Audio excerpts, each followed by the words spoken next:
motorcade arrived, right? I'm sitting there.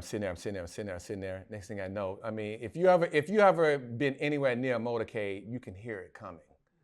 You know, you can hear it. It's like a fire truck that you can't see yet, but it's coming, because the sirens are getting louder and clearer and clearer.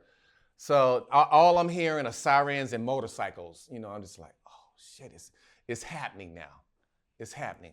Okay, so press chick come get me out the apartment and said they're 2 minutes away. They're 60 seconds away. And they say, you see, the motorcade come and Barack and Michelle's car pulls up right in front of me. And they go out and they open the door and Michelle gets out. And first off, there were other cars behind his car. So and in front of his car, but they're like press people, they're other photographers, and I'm the only black photographer. Everybody else is white. Everybody else and all the press people. So when the Obamas get out, Michelle gets out first, and Barack gets out. I can't even put into words what kind of moment that was for me, because that's like, like what the fuck, it's the Obamas, and they immediately came out the car. They went and got interviewed, because it was NBC Nightly News was there, and they did an interview with them. And then they walked the property, like him and Michelle with the bodyguards and all that shit walked the property. I got to walk with them, and I wasn't like, hold my hand, Barack. I wasn't that close, but I was like, this is the Obamas, and that's me, where he is. And as soon as Barack saw me, man, it was like, you know how you ever been put in a situation where you could tell the other black person proud of you?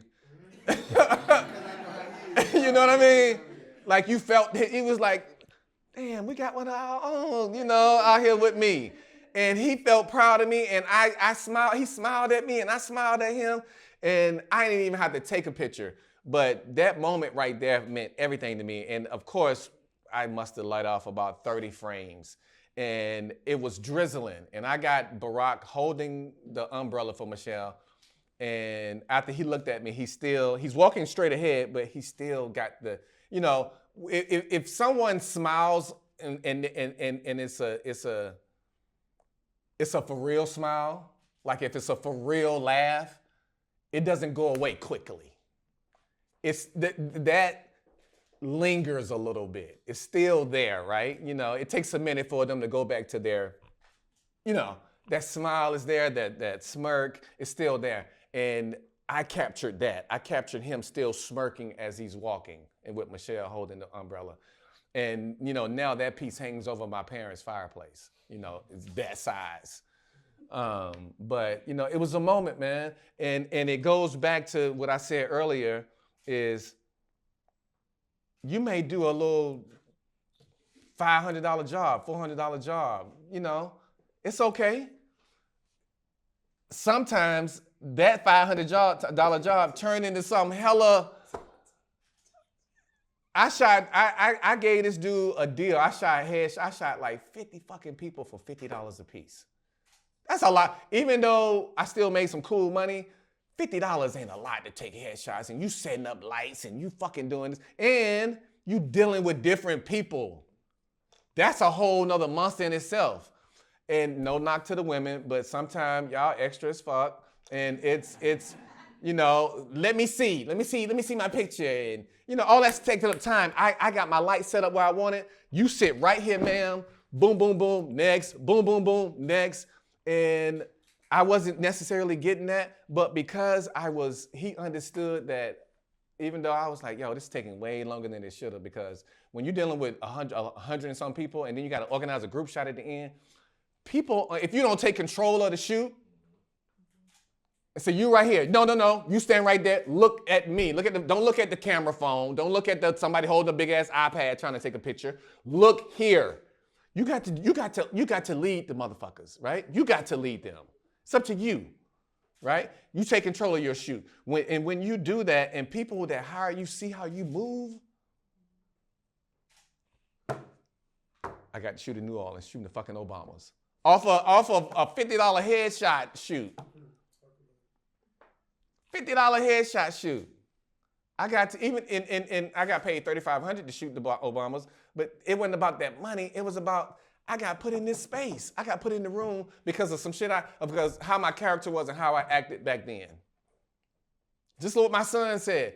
He walk outside the club, it's hundreds of photographers, hundreds of videographers. Everybody shoot now, man. Everybody. But be different. Same camera, different eye. Be fucking different. Own your different shit. Come to work fly. Come to work professional. Be on your game. Be on your square. Be solid in your shit. You got to fuck with somebody that's solid. You got to. They showing you who they are. Just like if somebody come in and they bullshitting, you know what? It's a one-off. I won't be using you again. That happens too. Yes. I was just wondering over your career if you have any like moments that some might perceive as failures that you learned that stuck with you. What was that, and what was the lesson? They're never failures. They're lessons learned. Yeah. They're lessons learned. And yes, I have. I didn't take an extra battery. I'm shooting all day. My battery might have died. I didn't bring my charger. I showed up one time to a shoot with no fucking SD card. You know what I mean? Yo. Yo. It happens.